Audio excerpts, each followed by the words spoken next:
Whoa.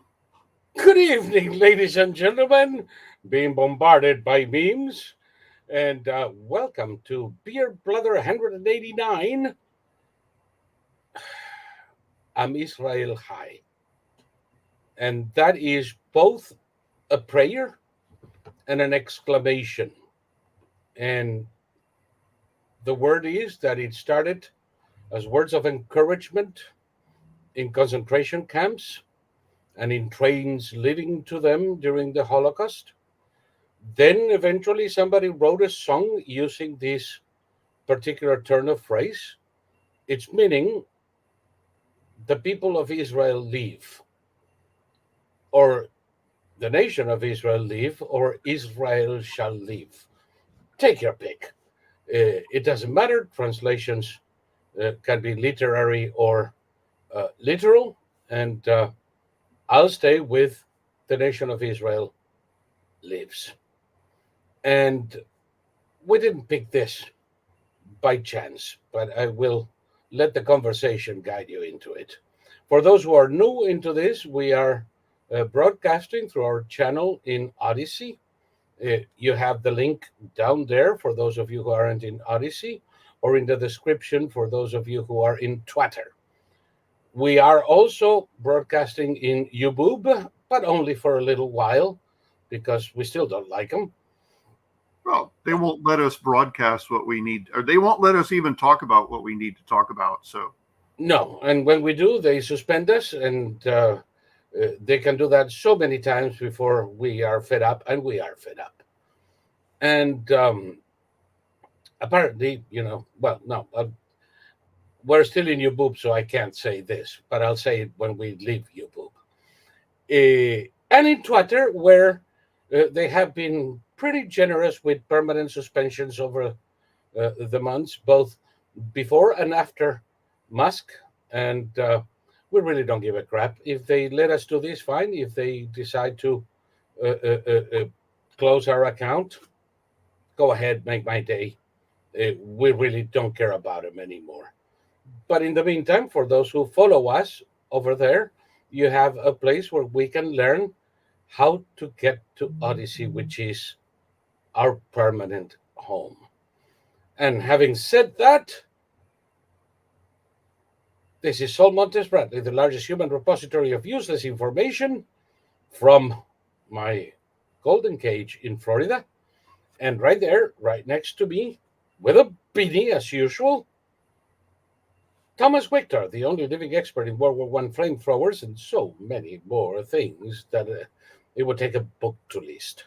And I don't have a beanie, but I will have a yarmulke pretty soon. And I will explain that when the time comes. Thomas, good evening. How are you doing tonight, my friend?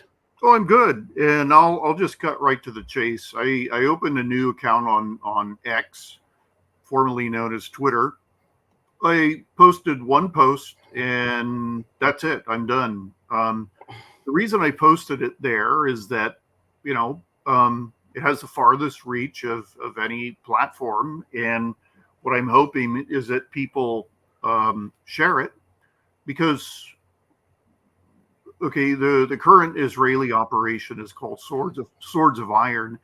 In 2014, they carried out Operation Protective Edge, and I'm the only person in the world who took all the lists of so-called Palestinian civilians killed, or I should say Palestinian so-called civilians killed during Operation Protective Edge.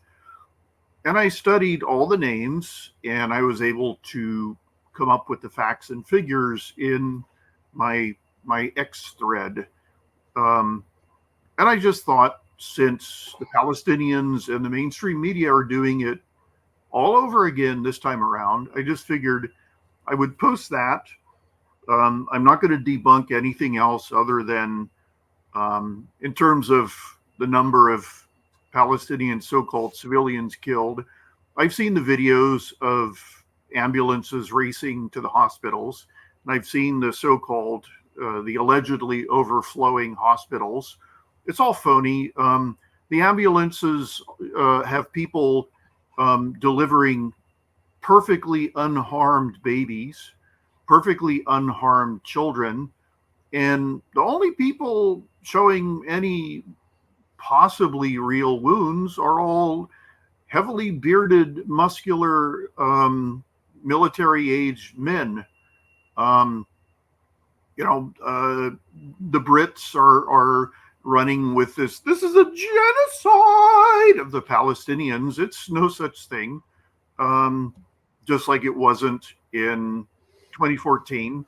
The Israelis are going to destroy Hamas completely. They will do it. Just so everybody knows, they're probably going to go into Gaza with about 250,000 troops. And they went into Gaza in 2014 with a handful of thousands. I don't even know. It was maybe 5,000. So they're going to go in with 250,000.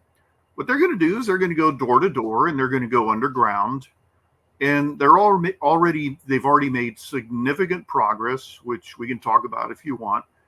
So they're only going to have to do this one time. So the media nonsense doesn't matter, but you're going to hear all the same stories. And I'll just end on this. The Israelis provided photographic proof, as did Hamas, of the atrocities they committed on October 7th. They've murdered, as it stands now, about 1,300 Israelis, and they live streamed their barbarous acts.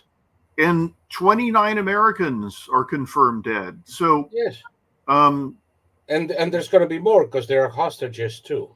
Correct. So Americans unaccounted for. So far. As far as I know, this is probably the largest number of American deaths by Islamic terrorists ever since 9/11. Since 9/11, yes. Yeah.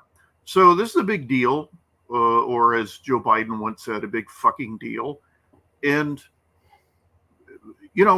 this is a one-time action, and we know it because we have 2 carrier battle groups in the area, and we've openly said if Iran or Hezbollah decide to come in, or Syria decide to come in on the side of Hamas, then we are going to war.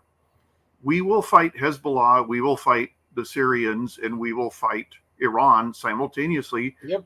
2 carrier strike groups. We have multiple attack aircraft. We have multiple squadrons of Air Force aircraft. They just sent in the B-52s today. And we have troops on the ground. We have special forces.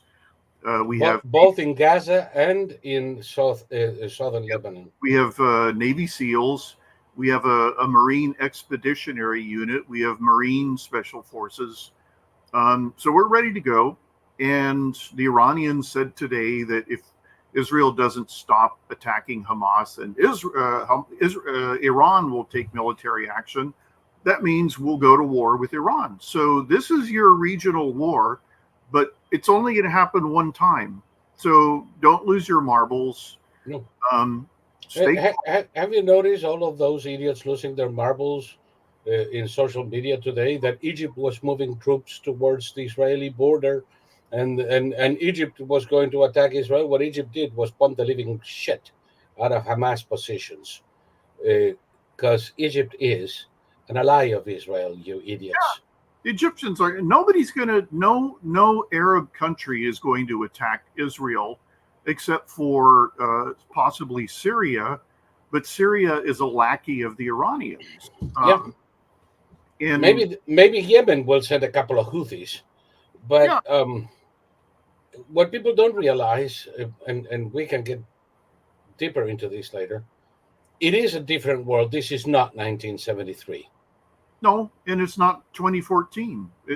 Nobody has any love lost for Hamas. Yeah. And on the contrary, they want to eliminate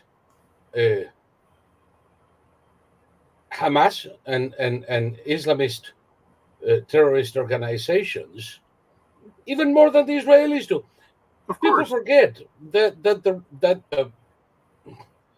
the entry to Gaza in the southern wall was closed, but it wasn't closed now. It's been closed for quite a while. Because Egyptians want nothing to do with Palestinians or Hamas. Traffic through that gate included terrorists from Yemen, Hamas, uh, Palestinian Jihad, and every now and then they carry out their barbarous acts in Egypt. Or have we forgotten the massacre of 500 Sufis in Sinai? What was it, 2 years ago? Yeah. No, And the Egyptians have been at war with the Islamic State in, oh, where the hell is that pie-shaped part of Egypt? Sinai. Yeah, the it's Sinai, yeah, the with Sharm Sheikh on the southern tip that's and it. El Arish on Yeah, the northern tip right next to Gaza. yeah. The Muslim terrorists have wiped out the Egyptian tourism industry Yeah. in comparison to what it was before. So Oh, Sharm el Sheikh became a big tourist destination back when it was under Israeli control, and it continued to be after Israel's returned the Sinai to Egypt, until the terrorists made it freaking impossible. And yeah, it's costing Egypt in every imaginable way, in blood, in pressure, in lost revenue. They have absolutely no love for these terrorists. They want them gone. well, okay. Hamas is an offshoot of the Muslim Brotherhood. The Muslim Brotherhood managed to get itself elected in Egypt during what year was that? It was during Obama helped them out, 2012. right. And so the Egyptian army went in and overthrew them, and Yeah. that's because By the way, half the population of Egypt took to the streets to demand the resignation of Morsi, the president of Egypt with the Muslim Brotherhood, who was later found guilty of organizing terrorist attacks in combination with Hamas well, see what and died in jail, by the way. what he wanted to do was he wanted to turn Egypt into Gaza, and Yes. the Egyptian army said no, and Obama said this is an outrage. Well, everything that Obama and Biden have worked for since they were president, vice president, and now president and co-president again, it's all about to be flushed down the crapper once and for all. Yeah. I believe that. No, you know what? I'm not going to say that. I'm going to leave my own suppositions off the table and just deal only with facts. But I predict that if, and that's a big if, we go to war with Iran, we're going to whack their peepees hard enough that they see that they are nothing in comparison to the United States. The great Satan will twist their frigging heads off and show them that, they can't hold a candle to us. We're not. I mean, We're not Saddam. if I never hear the phrase "boots on the ground" again in my entire life, I'll be happy. I'm sick of the Tucker Carlson wing of conservatism who speaks nothing. It speaks in nothing but cliches. This is going to mean boots on the ground. And it's like, no, it's going to mean boots and helicopters. And if the boots are on the ground, they're only going to be on the ground for a couple of minutes. And then they're going to get the hell out of Dodge. But so be it. We already have boots on the ground. We already have special operations active Everywhere. in the theater of war. So, these people are stupid beyond contempt. That Tucker Carlson crowd that you refer. Those people that, kind of like Matt Getz Yeah. Yeah. and No, these other imbeciles. but see, the reason I hold those people in contempt is that they refuse to allow for good faith support on, say, my part. I support giving Ukraine aid, and I support Israel destroying Hamas. Well, okay, so that means if I support the Ukraine, then I'm a warmonger, and if I support Israel, then I'm putting another country's interest ahead of my own. So that makes me suspect, Reed, Jew lover. And okay. Well, I didn't know you were going to declare your love for me now. Say what? I didn't know you were going to declare your love for me tonight. For you? Well, see, Yeah, because you're a Jew lover. I mean, okay, I have Jewish ancestors. My family on my mother's side, they covered it up. But the photographic evidence, I've shown photos of my great uncles to multiple Jewish people, and they said these guys are so Jewish, and there's no doubt, because they just appeared out of nowhere, and they were Catholics. They were all bankers. One was named Eli, one was named Levi, and one was named Abram. My maternal grandfather's middle name was Levi. So it's they named him after the genes. No, they didn't. Just I don't have a problem with having Jewish people in my ancestry. And just to be fair, my father covered up the fact that he's probably part Shanti Sioux. I think his grandfather was shagging the maid, and my father is eerily dark-skinned. His brother was like even more dark-skinned. My father never got a sunburn in his life. I'm a German. Well, you're a pretty dark-skinned German, but and this is all fine. I'm neither proud nor ashamed. It's just who I am. It is what it is. It is what it is. But it is what it is. And if you'll permit me, I'll say it so that Jews out there understand. Meine Mama, meine Bobbe, meine Seide sind in alle Yiddish. Ich bin Id. Yeah. Now, that was in Yiddish, which I do not speak fluently, but I understand. And, if you press me a little bit, I might be able to come to phrases and things because I grew up listening to Yiddish. I'm not just any Jew. I'm an Ashkenazi Jew. Of course. Like I said, I'm Yiddish. I have nothing with Sephardim. My Spanish ancestors, I'll bet 10 to 1.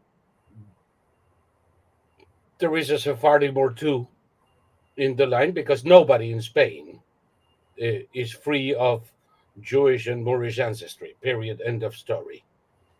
8 centuries left a mark. Just listen to the music.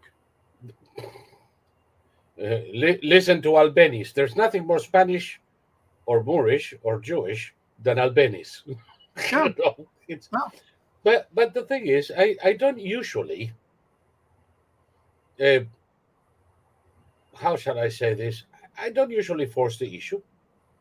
When people ask me, what are you? I say all of the above. You don't lead with it. I don't lead with it. I don't wear my mother's Judaism on my sleeve. But I'm perfectly aware of it. I just had dinner with her. And by the way, I have a couple of Jewish jokes for you later. Nobody tells the best Jewish jokes come from Jewish people. Yes. And they're sometimes cruel, I'll tell you. Yeah. They have a very peculiar sense of humor, which probably they needed to develop given the adversities that they confronted ever since the church in the 300s decided that they were deicides and went after them with a fucking passion. No, it's a mordant sense of humor. And yes, the two Jewish jokes that I know have to do with Jews being murdered by non-Jews, and these are jokes told to me by Jewish people. And so they're the best. You know the one about Isaac and Jacob. They come to America on the same boat.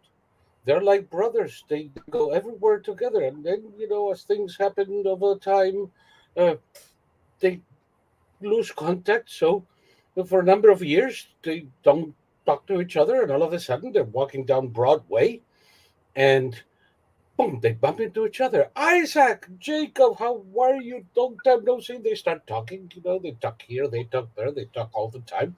Jews talk. They talk like crazy.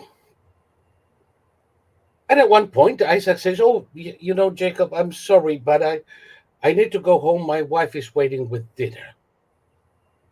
Your wife? Yes, my wife. You got married? Um, yes, I got married. And you didn't tell me? Are we brothers? Are we not brothers? Why didn't you tell me? I am not good enough of a friend for you to invite me to your wedding. This is, well, I had, it was very difficult for me, Jacob, but I know how religious you are. And I knew it would be trouble because I might as well say it, I did not marry in a shul. You didn't marry in a shul? There's no good temple for you? You didn't marry in a shul? Why wouldn't you marry in a shul? Well, this is going to get better. Because I married a goy. A goy? By the way, for those of you who don't understand this, a goy is a Gentile woman. A goy? You married a goy? What, is there no good Jewish woman for you? You have to go and find a goy to marry? Yeah, but you know how it is with Jewish women. It's always a complaint, but it doesn't hurt here, it hurts here. Oh, you hurt here, oh, it hurts here. What, and the goy doesn't hurt? Yeah, but who gives a shit? She's a goy. That's Jewish humor. Yeah, yeah. No, it's the one of my favorites is two Jewish men are being led to the wall to face the firing squad, and one of them says, "To hell with it! I'm going to ask for a last cigarette," and the other one goes, "Shh! You're going to get us into trouble." There you go. Yeah. Uh, oh, Faisal is on the chat. Salam alaikum, Habibi. And he said that the foreign minister of Iran at a press brief from Lebanon said that normalization between Saudi Arabia and Israel is off the table now. Boy, is he in for a surprise. He's an idiot, and okay, I don't know if you knew, two Iranian jets were headed towards Syria. One was full of Quds Force commanders, and the other had the foreign minister. Yeah, So the Israelis bombed the two civilian airfields in Damascus and Aleppo, and the Iranians had to turn around. Yeah, that's why he's held a press conference in Lebanon and not in Damascus. Exactly. And the Israelis were kind enough not to shoot him out of the sky. Well, this is the thing that if it had been me, I would have laid it. Okay, I mean, being Iranians, they had filled the plane with civilians as well, so they couldn't shoot the planes out of the sky because they'd be killing a lot of Iranian civilians, or just whatever. These people love human shields, and just to remind everybody, probably most Americans know about the Black Hawk Down incident. Oh, the Somalis used human shields, and these were enthusiastic human shields. So after these multiple human wave attacks, the order came, just open fire indiscriminately. And we did lose 18 soldiers, but there may have been as many as 5,000 Somalis killed. Yeah. And I mean, you do it. And that's not going to happen in Gaza. I mean, it was the Rangers and the Delta Force, and well, it was all of them. There were SEALs there was Delta Force, and they did a great job. But the Israelis, everybody just has to admit this, they're a step above in terms of their fighting abilities.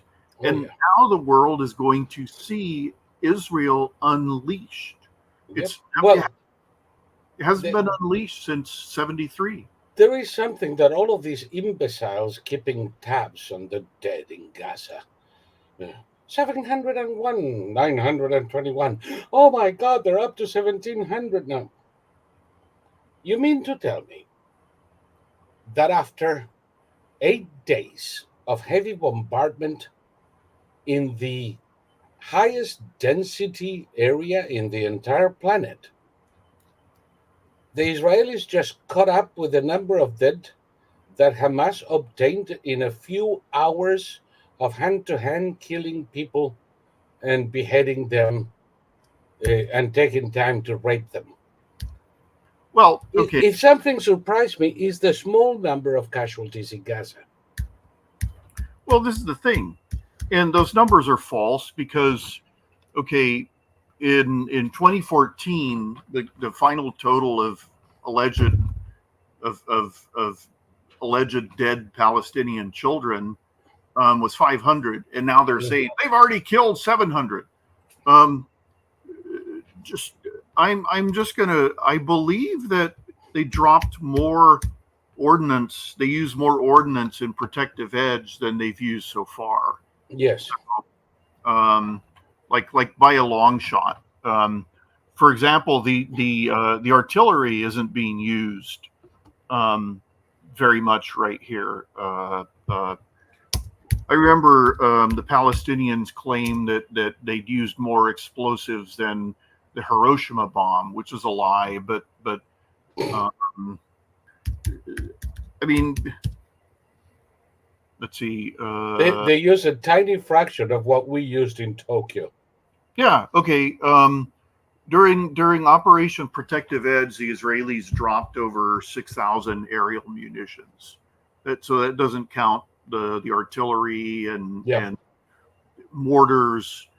So far, the Israelis have destroyed about 3,000 targets, and the number is already tapering off.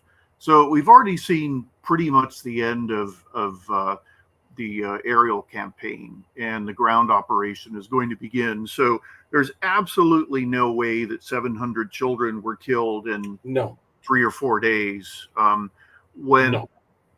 And okay, as I wrote in my Twitter, my X thread, I looked at the number. It was 80% male and 20% female killed by random attacks. And I kept finding Hamas martyrdom posters for those child civilians. So, it's all nonsense. It's all nonsense. And by the way, there are no random attacks, number one. No, there are no random attacks. They have done away with Hamas's headquarters. They took down Hamas's founder, the chief of military operations, about 400 Hamas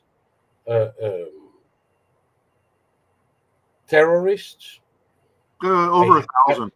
I hate it when people mention these asshats as militants or gunmen. No, fucking terrorists is what they are. Yeah. No, some people are calling them soldiers. They're not soldiers. They're not soldiers. They never will be. No. So there seems to be an almost chirurgical attack. Now, I personally wouldn't give a damn if they raze the entire place to the ground and turn it into a golf course. But that's me.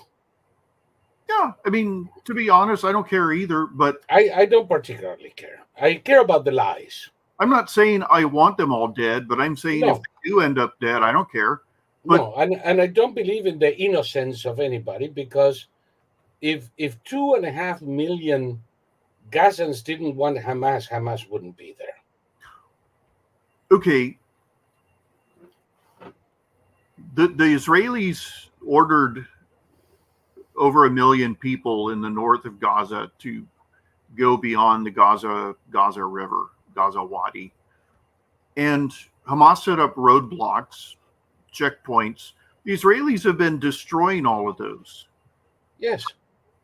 I mean, send in a smart munition and take care of it. Hamas instructed people not to evacuate as advised by the Israelis. At last count, we're getting up close to okay. Shitloads of them are congregating in the hospitals, and that's somewhat problematic in that Hamas uses hospitals, but To launch rockets. right, to launch rockets and as armories and all of that. But you know, again, 2016 to 2017, there were actions taken out by the Iraqis and their allies in the taking of the city of Mosul, the Battle of Mosul, that there's no known explanation for how it was done. And there were special operators from all over the world there, mostly from Muslim nations, and some of those are top tier, as proven by the actions they took in Mosul. And Hamas has what they call special forces. They're known as the Mukba, and the Israelis lured those guys into a trap, and they blew the hell out of them. They killed the Nukba commander, and once the commander was dead, this is how stupid Hamas is. Their terrorists are entirely centralized, so without commanders, they don't know what to do. And once the commander was dead, they just started milling around aimlessly, and most of them were killed. So, the Israelis are taking the teeth out of Hamas, and the only people left are going to be the drastically overweight rocketeers and the big fat leaders who give orders from their underground safety and that sort of thing. But the average terrorist, I mean, the best and the brightest of them are already dead. So this operation is not going to be the bloodbath. Actually, the best and the brightest are the leaders. The Hamas leaders were giving interviews around the world, and all of these sons of bitches are in 5-star hotels in Paris, in Madrid. Yeah. And they're commanding their soldiers to go and die, and the Gaza people to serve as shields, yes, while they are safely out of harm's way. I'll never forget. He gave a speech today. I forgot his name. He's one of the Hamas leaders. But there's a picture of him on his private jet, and he's been served his own private chocolate cake for his birthday. And it's a full-size cake, and he's smiling at the camera, and he's wearing a blanket on his legs because his frigging diabetic legs can't feel heat anymore. He's always cold. But he's going to eat the whole chocolate cake all by himself. Yeah, hopefully he started dying from the feet up. Well, he looks like crap today, just compared to what he looked like in 2014. Yeah, by the way, let me show you. You mentioned this of people congregating in hospitals and how Hamas launches rockets into Israel from hospitals. Here you have a nice little drone picture of what happens. And it's the only one I'm going to show while we are in YouTube. Look at that. See, there you have, in the lower left corner of the screen, there are 2 rockets already in the air. And look at, this is the bombed out downtown where they took the Hamas headquarters and all that jazz. And see all of those rockets? Yep. Now, what will the Israeli armed forces do? Target that, pinpoint that point of origin of those rockets and blow it the crap out. Yeah. And if it happens to be a hospital, there won't be a hospital anymore. Well, just so everybody is on the same page at how skilled the Israelis are, in 1982, the Israelis originated the idea of dropping, aerial munitions. When you train with them, you don't use live fire. You don't use live munitions musicians, live munitions, except, basically before you go to war. And the practice munitions are filled with concrete so that they're the same weight as the live munitions. And the PLO took over entire apartment blocks in Lebanon, in Beirut, and they put anti-aircraft guns on top of these apartment buildings. Yep. So the Israelis originated a quite satisfying way of taking them out. They would come in at rooftop level and they would drop a concrete filled bomb to skip along the roof Right. of the apartment, and a ton of concrete going 400 miles an hour, 600 miles an hour would hit the anti-aircraft gun, and what would be left would be a couple of feet severed at the ankles and a big smear of strawberry jam. And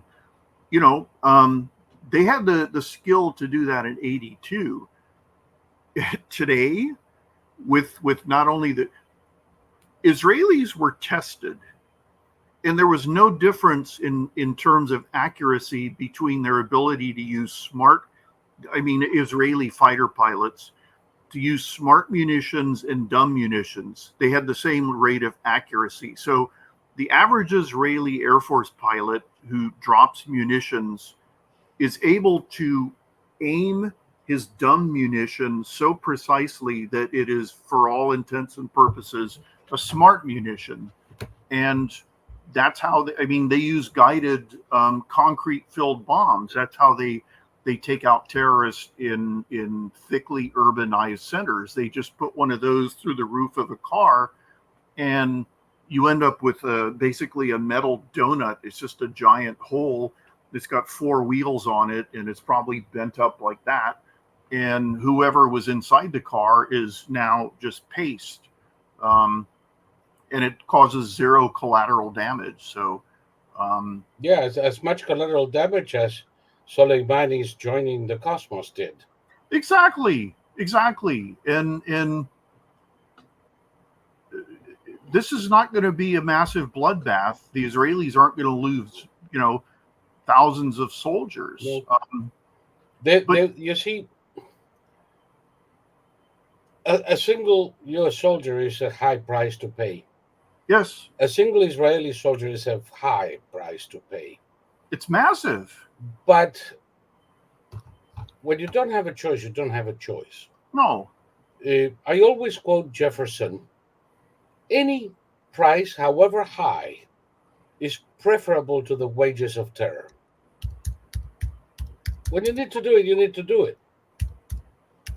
But by the way, I kind of was derailed a little while ago when I said that I was going to wear my yarmulke.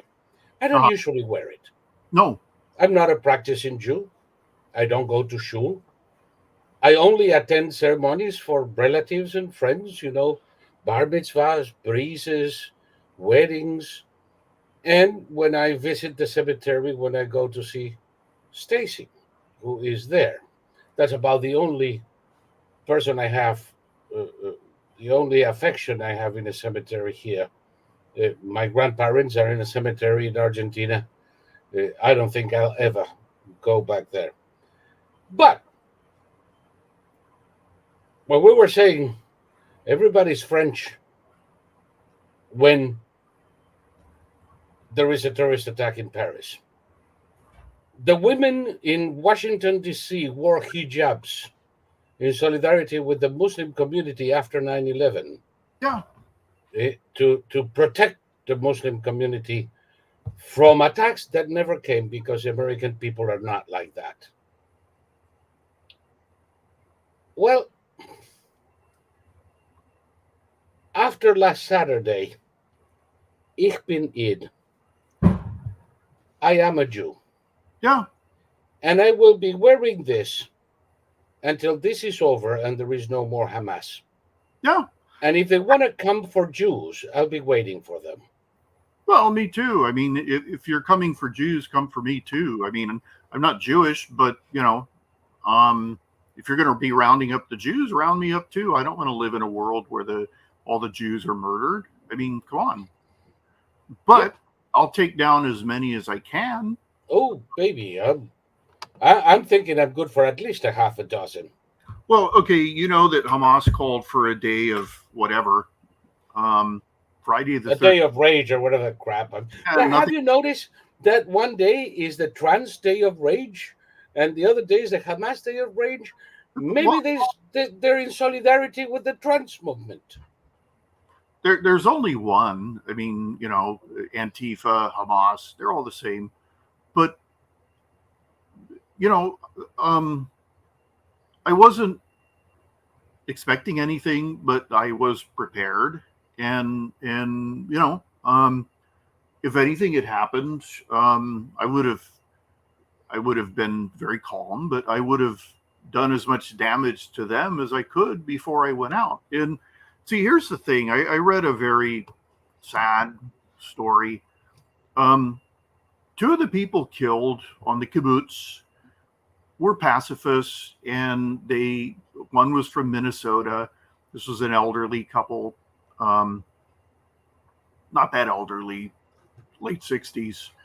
And she was from Minnesota, and she opposed any Israeli military operation against any Palestinian for any reason whatsoever, because, as she said, you can't treat people that way. You can't do that to people.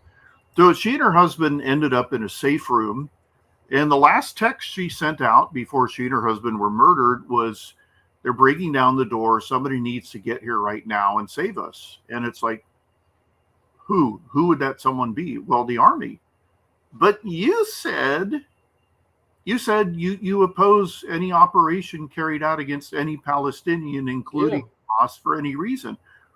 So, I mean, this is like the fuckers in Minnesota now, in the town when they abolished the police, and now they want somebody to protect them because crime is shot through the roof.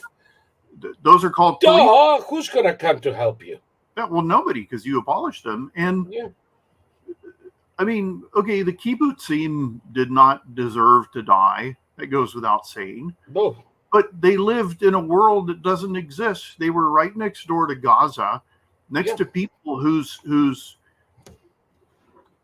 constitution, for lack of a better term, states that they exist only to murder Jews. Yeah. And this time, they did it in ways that the world hasn't seen. They did it in ways that would make... Among the murdered Jews was an American woman from Minnesota, of all things. That's the person I'm talking about. That's the one you're talking about. Okay.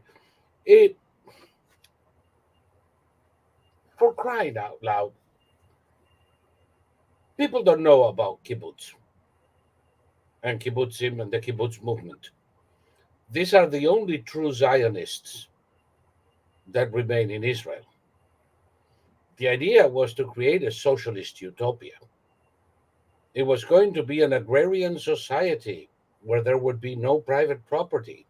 So in the kibbutz, people went over there and they worked and they received housing according to their needs and food, no better, no worse than everybody else.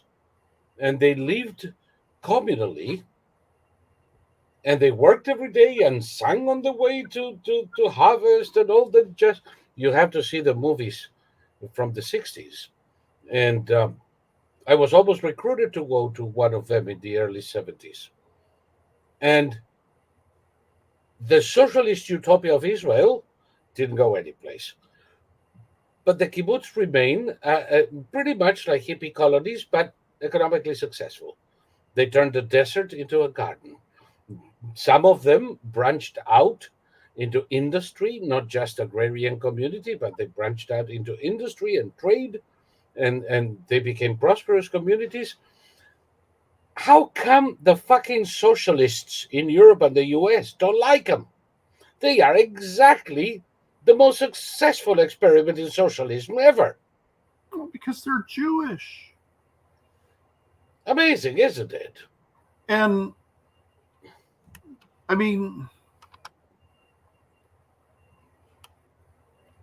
there may be socialists, but they're Jews.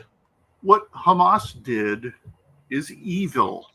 And there are people who say in plain English, evil doesn't exist, or there are no evil people, only evil acts. No bullshit. That's ridiculous. These are evil people. And Yeah. The acts commit themselves.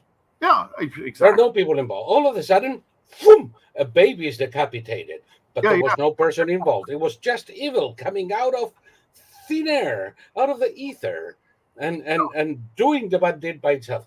Bullshit. There are evil people in this they're world. evil people. And the people who did this have to be killed in order to prevent it from being done again. That's Yes. there's all the okay, this time around it's the British. The British haven't given up on this idea that the Palestinians are the world's greatest victims.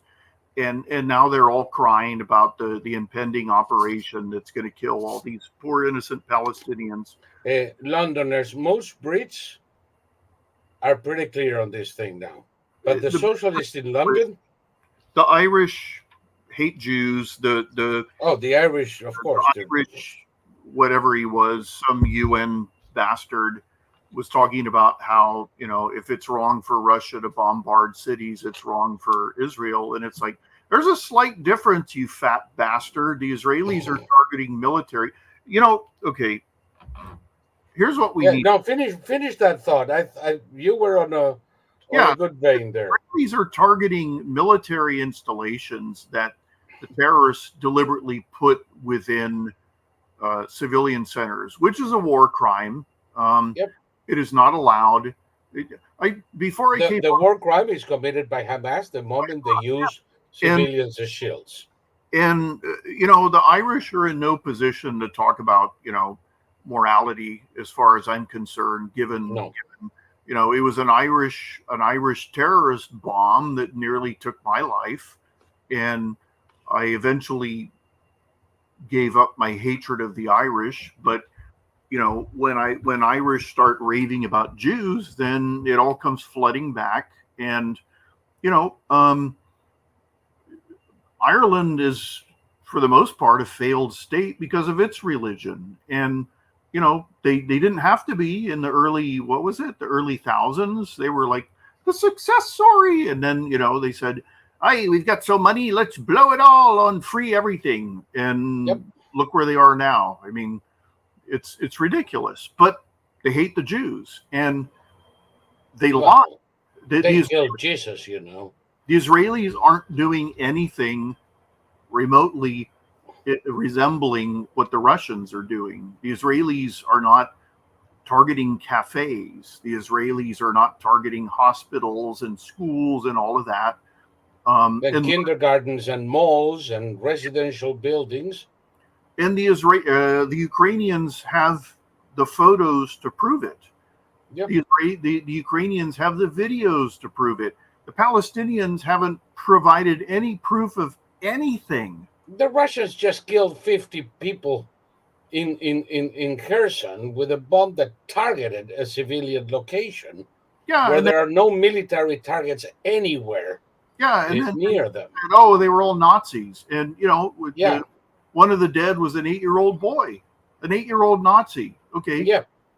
Now the second in command in the wanker group that died with Prigozhin, with all of the Nazi tattoos he was a real on Nazi. His body, that's a real Nazi, and he wasn't a Ukrainian. No, it's. I mean, the Russians are hopeless. The Irish are hopeless. Israel, okay. I heard the most succinct and the best explanation for why this all happened. The Israelis, I mean, okay, Jewish culture. There is such a thing as Jewish culture. Roseanne is Jewish, and she explained it to me. Roseanne is from the same side of the chicken coop as I am. Yes. Roseanne's Jewish culture is mine.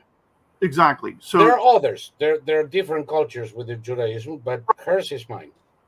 She explained to me that their Jewishness requires them to give people endless second chances Yes. and to think the best of people. And Yes. I don't think Roseanne would mind me saying that she was very torn about how she felt Of about course. what the cast members did to her. The betrayal must have been Yes, devastating for her. I mean, she and I spoke a lot before she agreed to do the show. And my job was to listen, to hear her out. I offered no advice on whether or not she should do it. I only asked her, do you want to do it? And eventually she took the job. She put all of them back in the limelight. And in return, they turned against her the first opportunity. And she struggled with whether or not she should be really angry at them, because her Jewishness required that she Be forgiven. endless second chances. And so what happened in this particular case was that Israelis let down their guard because they'd signed the Abraham Accords. They were about to do this deal with Saudi Arabia, where Saudi Arabia would recognize Israel and they would Yes. normalize relationships. And they thought the worst was over. And And they were busy with internecine strife financed by the Biden administration. that's another aspect. So I mean, it's a meme now, but you see somebody proposing something and say, yeah, what's the worst that can happen? Well, the Israelis found out Yep. the worst is, and they experienced it. The And worst is annihilation. exactly, But what they saw was a sampler. exactly. Can, And can, can you imagine if Hamas could field 100,000 of these assets? well, see, The Hamas, number of Jewish women and children raped, murdered, burnt alive, or decapitated is limited by the capacity of Hamas. They didn't kill more because they couldn't, because they they could couldn't, have. and they were getting, by that time they're getting killed themselves, but they were Yes, killing right up until the moment that they died. yes. Okay, CNN today released part of a video. They didn't show all of it. I've seen all of it. It was concert goers from that peace concert in a bomb shelter, and Hamas dressed as As Israelis. IDF. They, Uh, they killed some soldiers, stole the uniforms, wore them, and approached people as if they were IDF soldiers. right. And so in this case, they went to this bomb shelter, packed absolutely full. There was no room. And they threw in hand grenades. And a man was filming, and he survived. And he was an Iranian of all things. And he survived. I think there were 2 or 3 survivors out of this. I don't even know how many people were in there. It's well up into the double digits. Yeah. And everyone was blown apart because these are fragmentation grenades, and they slice you to pieces, and the blast effect also. And this is what they did. And the Israelis have discovered that the Iranians aren't the same as the Gulf Arabs. They're not the same as the Egyptians. They're not the same as everybody who signed a peace treaty with them. And so, Ask any Arab if the Persians are the same thing as they are. no, especially the mullahs. And okay, I've seen plenty of videos of individual Iranians saying that.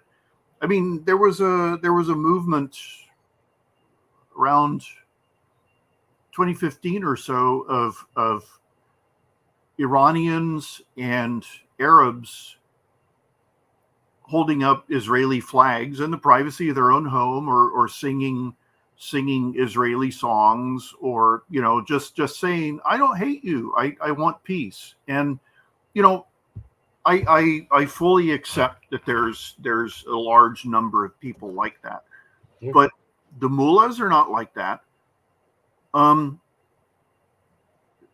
the mullahs, okay, William Tecumseh Sherman, the general in the Civil War, is hated to this day by the South, but Yes.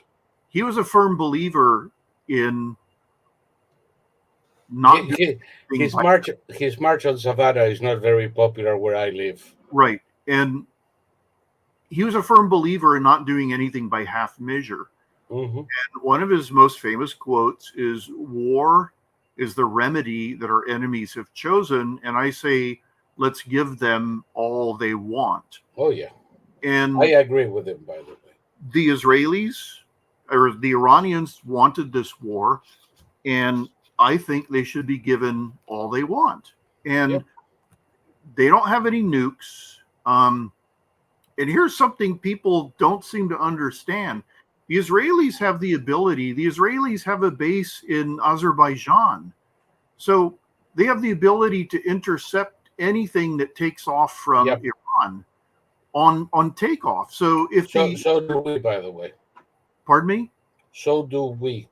Of course. And the Israelis are using completely unknown aerial intelligence platforms to pinpoint through intercepting communications. That's how they killed the commander of the Nokba, is that all these idiots were in the same place, so the place was bombed into dust, and they're able to hear these guys talking to each other. They're using encrypted lines and everything, but that doesn't mean anything to the Israelis. They can break into any encrypted line. So, there's not going to be a world war. There will be a war of multiple parties against Iran, most likely. And Biden and Lloyd Austin had to be dragged into it, but it's out of their hands, basically. Some people are questioning in the chat. Will this administration do it? They don't have a choice. They don't have a choice. They made a pact with the devil, and they lost. They lost. And right now, they don't have a choice. No. You have all of Europe, for once, and better than half of the American people who are not buying into this bullshit. Any more financing of terror by the Biden administration will cost them dearly. And everybody talks about the $6 billion.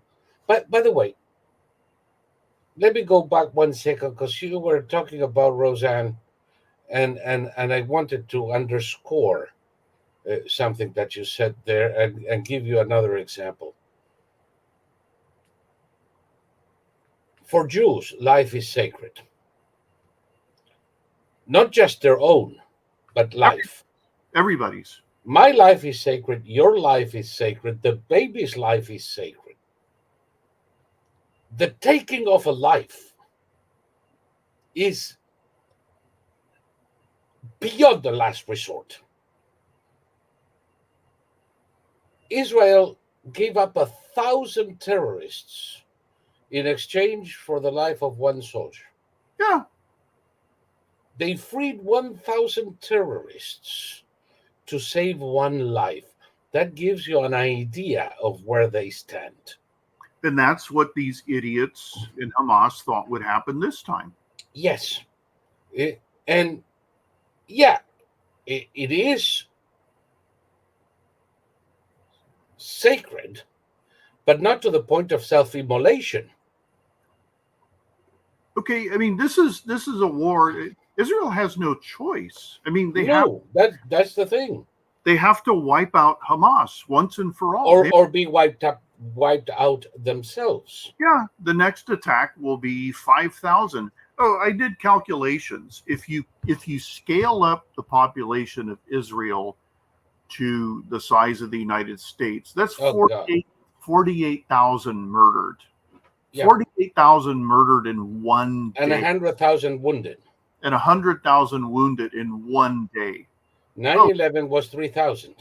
9/11 was 3,000. So, yes, this is a big deal to Israel. By the way, if you count dead and wounded in Israel, this is bigger than 9/11.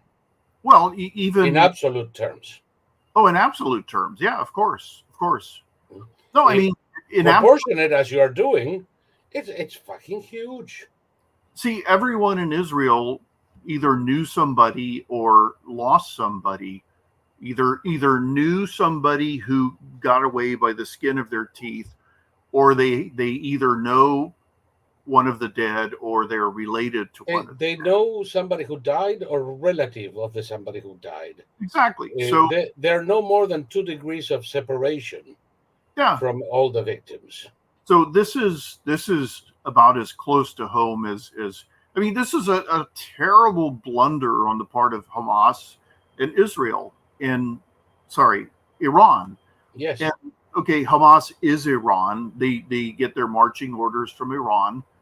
And they would have never, people are pondering whether Iran authorized or not. Let me put it this way. Hamas would have never carried out an attack like this without Iran's blessing. Well, without their help, without instructions. But even if they managed to get all of the assistance they need from Biden, and they got a lot from Biden because they got hundreds of billions of dollars put back in place by the Biden administration in violation of the Taylor Act. But even if they had everything they needed from other sources, they would not fart without Iran's blessing. Okay, real quick, just so everybody understands the criminality of Biden, the culpability of Biden in this happening. Janet Yellen came out and said, we're scrupulously observing the sanctions against Iran, which is true. That's the primary sanctions, which means we don't do business with people who directly buy and use Iranian oil. There's also something called secondary sanctions. The secondary sanctions that Trump had in place were that any bank in the world that does business with Iran can no longer gets out of the Fed system. No longer use the US dollar. And Biden did away with that. Yep. So even though we are observing the primary sanctions, we are no longer observing the secondary sanctions, which opened up a waterfall of cash going into Iran with the blessings of Joe Biden. Deb here is saying that I heard that Iran made 60 billion just from Biden lifting sanctions. The numbers I have are 67, but I don't care about the difference. It's in the order of 60 to 70 billion that Iran was able to earn through selling oil to China, for instance. Yeah. Which they did. They also got not just the 6 billion released from South Korea in exchange for the 5 hostages, proving once and for all that it is good business to take American hostages. And they also released 10 billion from Iraq. Well, the Qataris just announced that they're not allowing Iran to get their hands on the 6 billion because the 6 billion is in it's in a bank in Qatar. And so the Qataris say that I mean, okay, Qatar is basically being held hostage by Iran, but I think the Qataris sense that this could be the end of the mullahs, the beginning of the end. If we take military action against Iran, then the mullahs aren't going to survive. No. That's all we need to do, because there is enough good people in Iran to pick up the slack after that. Yeah, I mean, if we take out, the Israelis are saying that their goal is to destroy Hamas's military capabilities. Yes. They're talking about, Hamas, as usual, is got a political wing and a military wing. Yep. And what they're talking about is destroying the military wing, and that means killing all the terrorists. They're not going to take them prisoner and rehabilitate them, all that crap. It's a far more modest goal that I would propose. Yeah, and I have no doubt that that's his name. I remembered his name. Ismail Hania? No. God damn it. Head of Hamas. Hamas leaders. Ismail, the chairman, Ismail Hania. Yep. Yep. He's the one who I saw sitting in his private jet with his private chocolate cake. And, these guys are all safe. They're all billionaires. They all need to be taken. I would hunt them down. Yeah. Anywhere in the world without a due date. Don't you think it was a mistake to accept the surrender of the IRA and open the door to shunned? Yeah. Well, there is no political branch. And the political branch is an excuse so that the military branch can propagandize to their heart's content. Exactly. And anybody who has any relation with Hamas must die. Yeah. Anybody who has any relation with Hezbollah, with Palestinian Islamic Jihad, with any terrorist organization, and by the way, that includes the remnants of ISIS, Al Qaeda, I don't care. They all must transfer into a position where they can push daisies. Well, see, there will be no peace in the world when these people are loose. While I understand how the war against the first, well, it wasn't actually the first, it was probably the second or third iteration of the Islamic State. While I understand how it was carried out, meaning that most of the people fighting were Kurds and Iraqis and all of that, the world needs to see how Israel completely exterminates a major terrorist branch.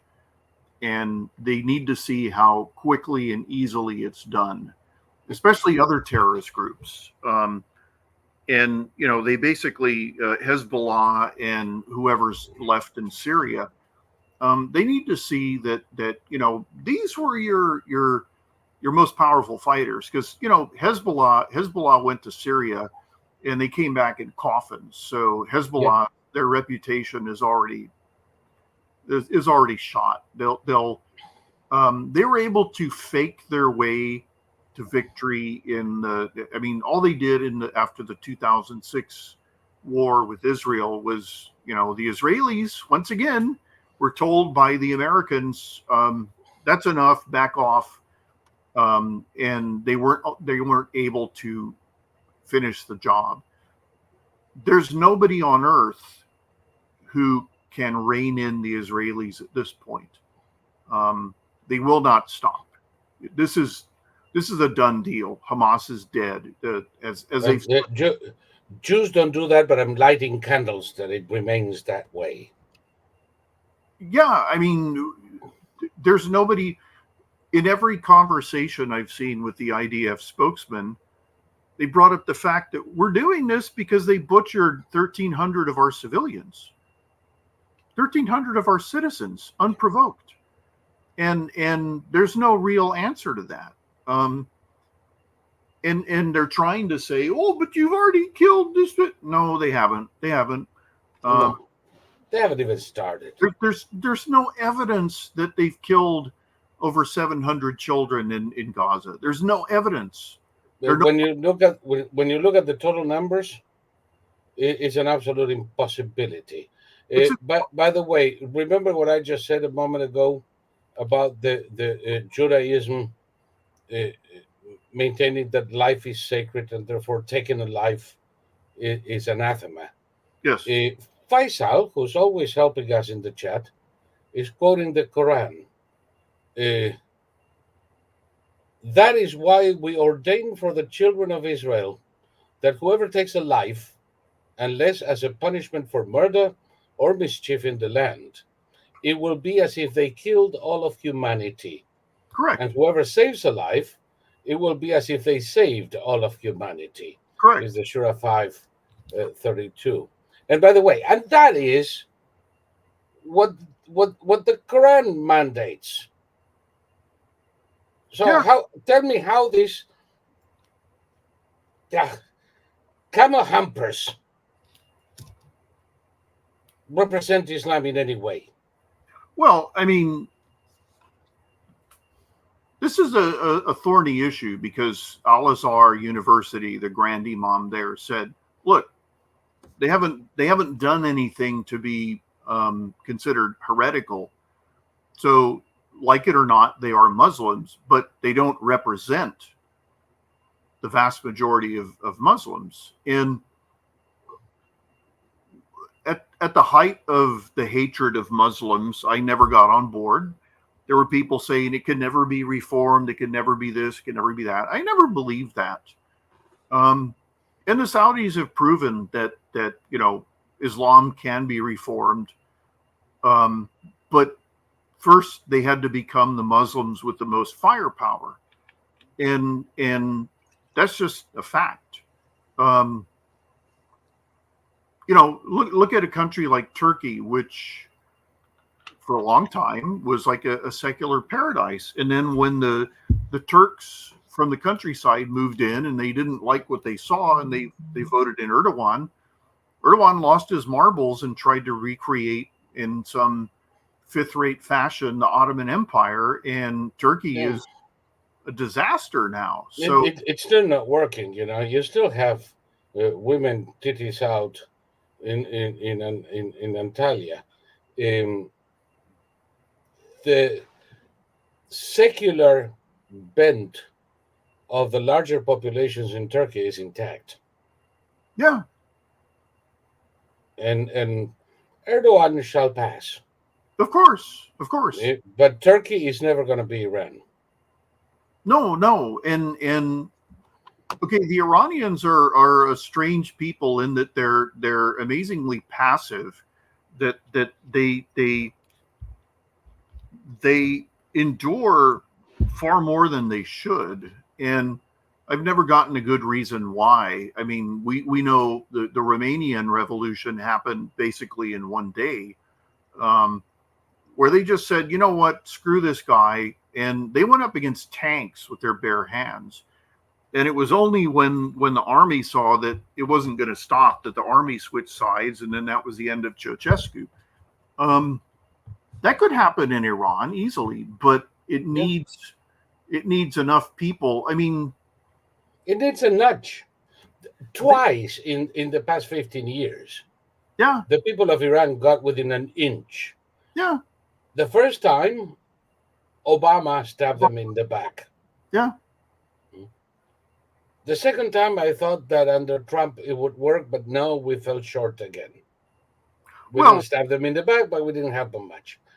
All we need to do is give a push in the right direction, and the Iranians will take care of the rest. But see, the Iranians have also, they're the type of people, the Lebanese, when the Israelis invaded, all the anti-Hezbollah groups banded together. The most outspoken Hezbollah critic went on TV with Nasrallah and said, "This man is my hero. He's my brother." So they threw it all away in order to fight the dirty Jews. And they've been paying for it ever since. Yep. So the Iranians have made it very clear that they don't want outside interference. And it's like, okay, then suffer. I mean, they will do it, but I don't know. I mean, they have the numbers. I mean, even the Revolutionary Guard Corps and the Basij are the two bodies that are devoted to oppressing the population. But the population is in the tens. What's the total population of Iran? Oh. It's another very young country, isn't it? Yes, it is. Hold on. I think 40% of the population is under 30. There are 87 million. Yeah, 87 million. And they could overwhelm the Basij and They almost did a couple of times. The problem is you cannot confront an army. You cannot what? The civilian population cannot confront an army unless the army decides to turn coats. Well, Iran has a regular army too, and it's basically segregated from the Islamic Revolutionary Guard, which is one of the reasons why they performed so poorly in the Iran-Iraq War, is because they wouldn't combine forces, and the IRCG wouldn't take orders from anyone except the Grand Imam, the Grand Ayatollah. Yeah, so. I don't know.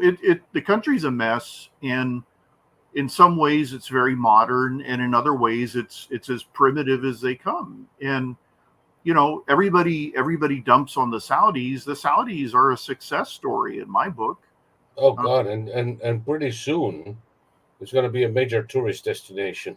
Absolutely, tourism is going to replace oil as the main source of income for Saudi, and it's going to be a completely different fucking ball game. I've never had a problem with an individual Saudi who I met, and for one thing, these are people who are very concerned about manners, good manners, and I've never had a political conversation with a Saudi outside of social media. In the Saudis I have met, I mean, we've talked about travel, we've talked about food, we've talked about movies. It was fine, and we never talked about Israel, we never talked about Iran, we never talked about this at Al Qaeda. It was just two people talking, and never had any problems. So I don't know. It's been my experience with Saudis as well. Yeah. By the way, Joanne wants to know, what is the most appropriate way for us to express our sorrow and sympathies to a Jewish friend? Well, you have it in the title of this broadcast. Am Israel High. It is, like I said, something that legend has it was used as a phrase to keep the spirits up by Jews in concentration camps. And it has become into a kind of a prayer and statement throughout the Jewish world. So, Am Israel High. Yeah. Israel shall live.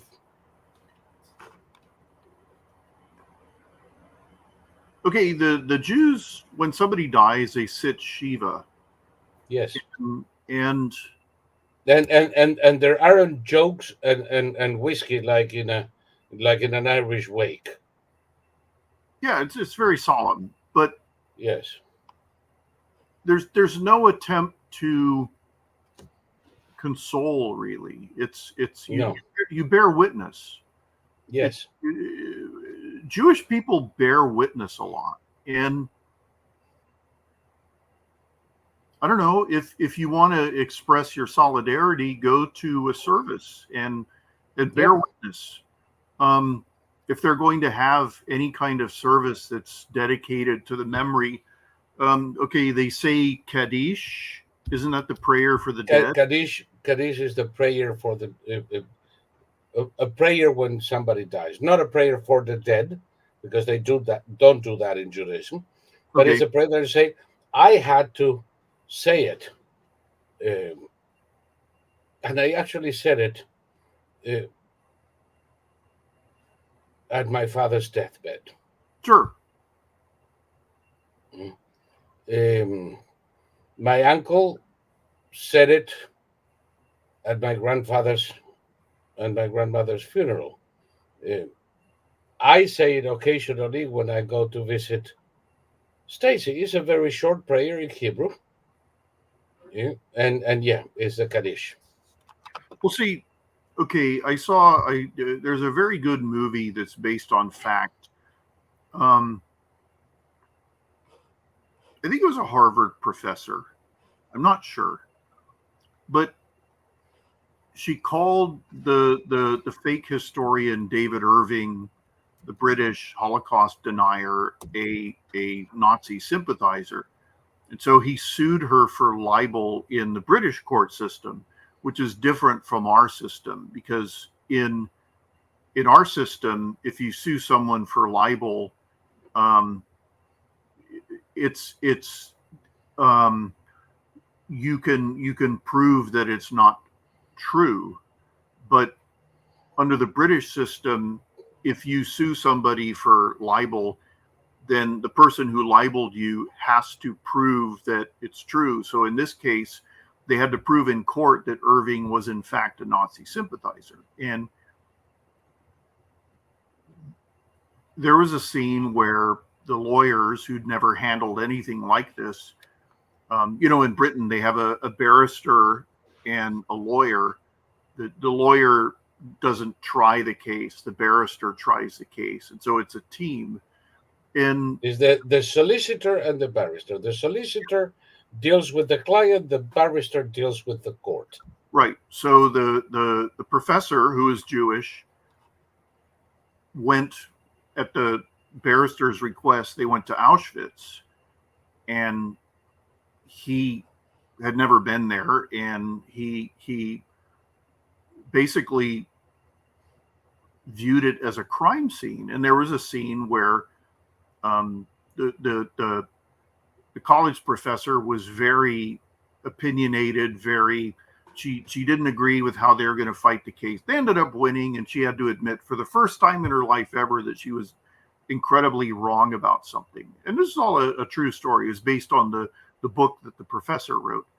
But she and the guide, who is also Jewish, they said a prayer over the site of one of the gas chambers. And that was the point of contention in the trial, was that there was no evidence of gas chambers, and they were able to prove by a legal standard that this was indeed a gas chamber, because David Irving had claimed that it was used to disinfect corpses. And of course, why would you disinfect corpses before you burn them? You turn them into ashes and all the bacteria is dead. Exactly, yeah. So it's, I mean, they nailed it. And they were able to prove that he had changed his position over the years to become objectively pro-Nazi, and so she wasn't libeling him at all. But they were saying a prayer in Hebrew over the gas chambers, and if you want to bear witness, well, okay, I don't know if it's disrespectful. I don't think it's disrespectful for a Gentile to say a Jewish prayer. No, it isn't. So if you find any memorials anywhere, then maybe you could say, find out the appropriate prayer. The Kaddish is an appropriate prayer, but it's a bit long for the average Gentile. Yeah. Ask a rabbi. Ask a rabbi to, for example, ask a rabbi to teach it to you. To teach it to you, or to even take you somewhere where they would think it was appropriate to say this, and get they will say it with you. Will, and they will appreciate it. By the way, you made me remember another Jewish joke, and it's this old Jewish guy who is on his deathbed, and his son is in attendance in the room. And he calls his son, and he gets closer and says, Do you need anything, Natalie? He says, yes. I can smell your mother's apple strudel. It's the most wonderful thing ever. Could you please go to the kitchen and bring me one? I'd love to eat one before I die.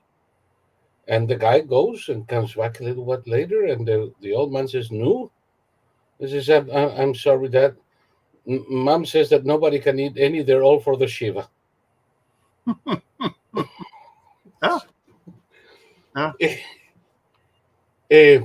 I sat Shiva more than once.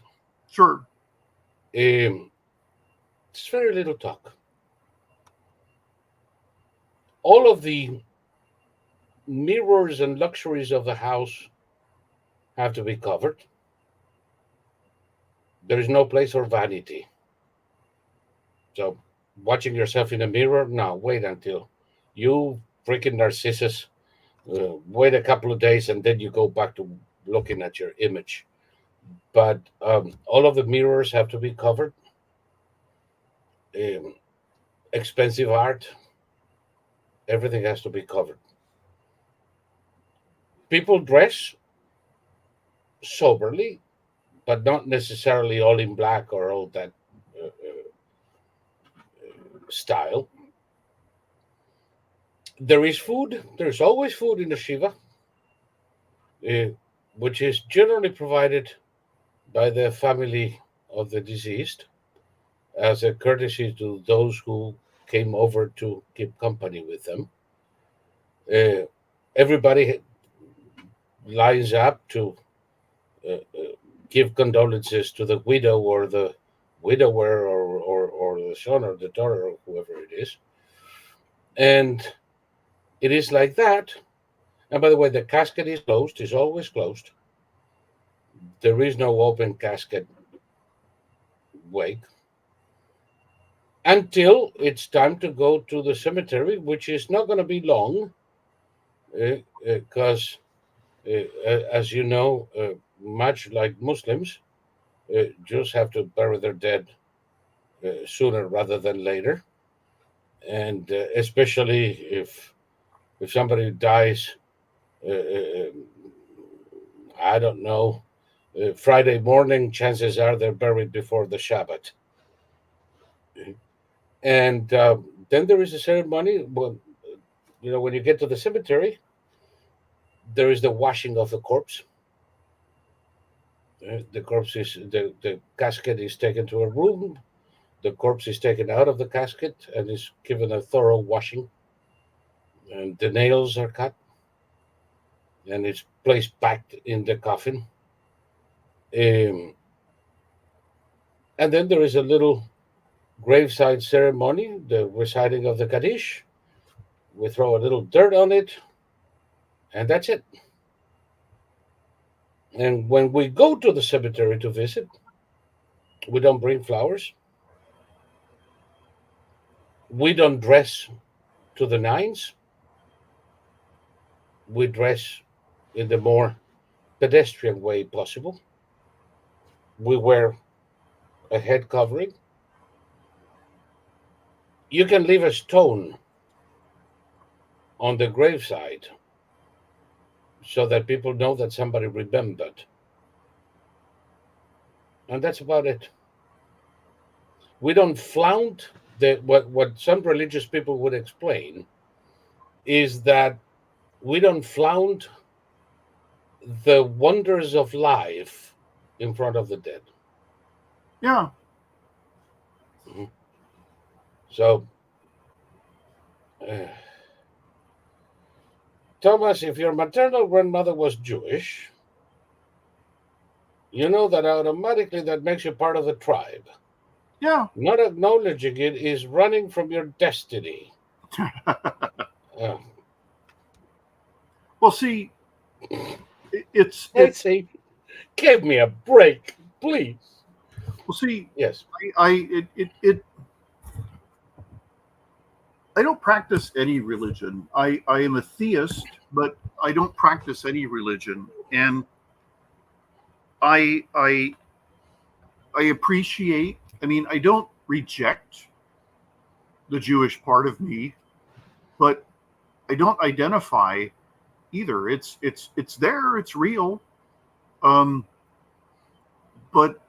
I don't follow any dietary restrictions for any religion, and it's just it's a personal choice.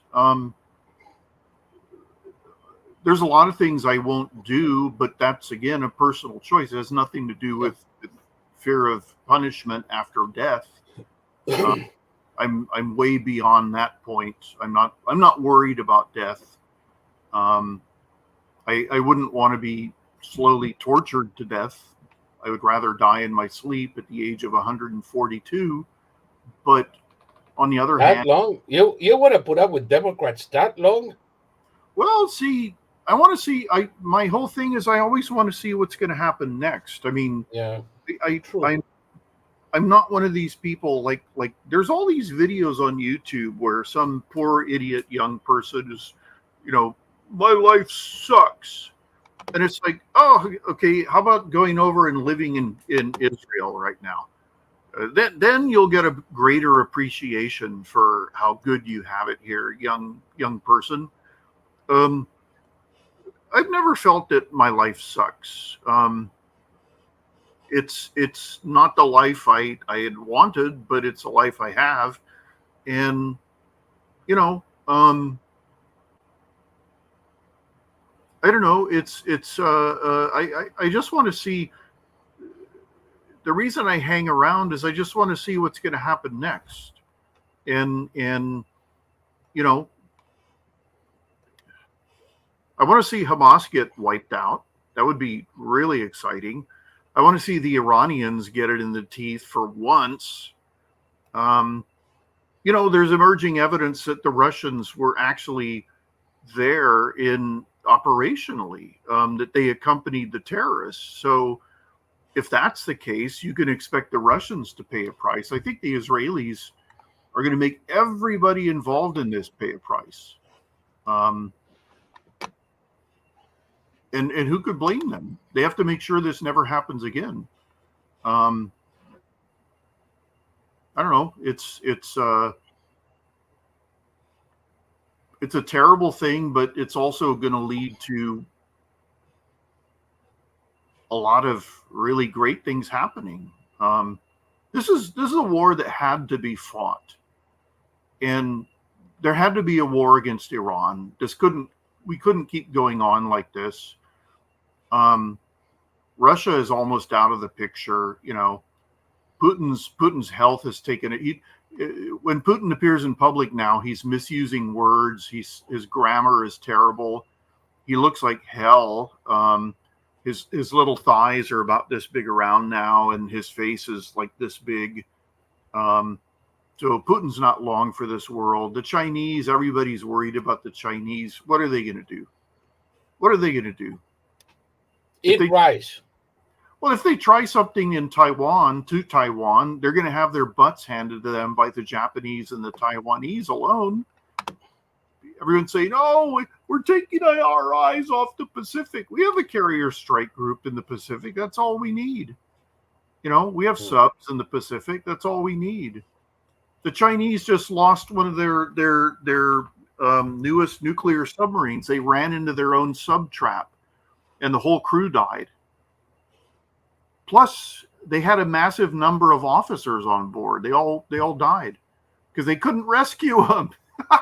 They have no ability to rescue submariners. And we have to worry about these people. Give me a second, because I'm blocking a bunch of retards with a dick smaller than their brains. What are they? Oh, God. It's been an onslaught of anti-Semitic comments, but anti-Semitic comments coming from retards that never grew beyond the first 2 months of life. Well, I mean, they can be as anti-Semitic as they want. It's not going to change the outcome. Israel's going to win. This is impotent squalling. These people are impotent. Yeah, like I said, the only thing smaller than their brains is their dicks. Well, it's just ridiculous. I mean, it's like, I hate you. You hear this a lot. And it's like, well, so what? Yeah.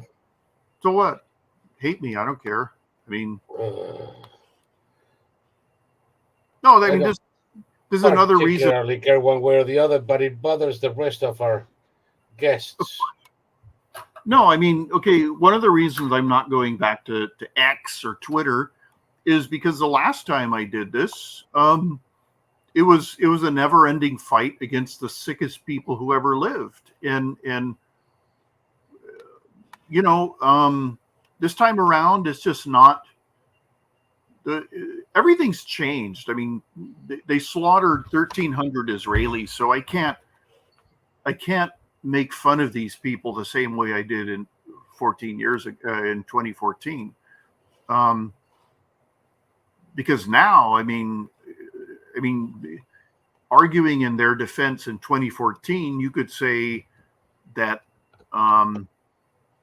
they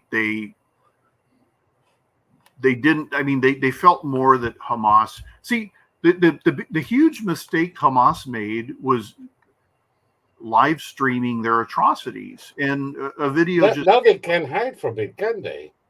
Well, a video came out where they're holding all these babies, and as you and I both know, in the Middle East, babies are sacred, and anybody's babies. So the fact that these people murdered babies, and probably the babies we're seeing in these pictures did not survive the day, because I can't imagine them carrying them back to Gaza.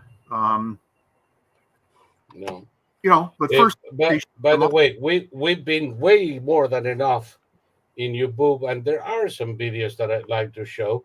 Okay. So YouTube, it's been a pleasure. For those of you who I've seen in the chat claim to like us and follow us, and how good I found you, click on the link in the description and come over. One of these days, I'm going to stop doing this in YouTube altogether. So, good night, YouTube, and we're going to keep on having the fun here.